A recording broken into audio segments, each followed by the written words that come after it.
মনির এবং সোহান মাঠে প্রবেশ করেছেন। প্রস্তুত বোলার আসিফ, দলীয় ক্যাপ্টেন। প্রথম বল, একটি রান হয়ে গেল। একাই 100 রান করে, আবার একাই 3-4 জন আউট করে। 2002 এবং 2003 এর মধ্যকার বলার man of the match Shamim. 2002 এবং 2003 ব্যাচের মধ্যকার man of the match Shamim.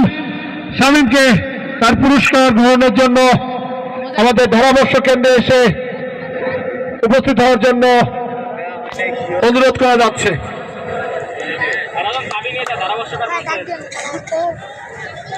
আসিফের পরের বল, এবার এখানে হাঁকিয়েছেন, বল উঁচু হয়েছিল, থ্রোয়িং, একটি রান হয়ে গেল।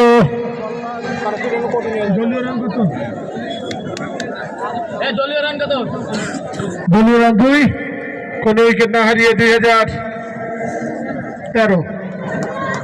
2003 ব্যাচে শামীম, তাকে ম্যান অফ দ্য ম্যাচের পুরস্কার গ্রহণের জন্য আমাদের কমিটি বক্সে এসে হাজির হওয়ার জন্য অনুরোধ করা যাচ্ছে। পরের বল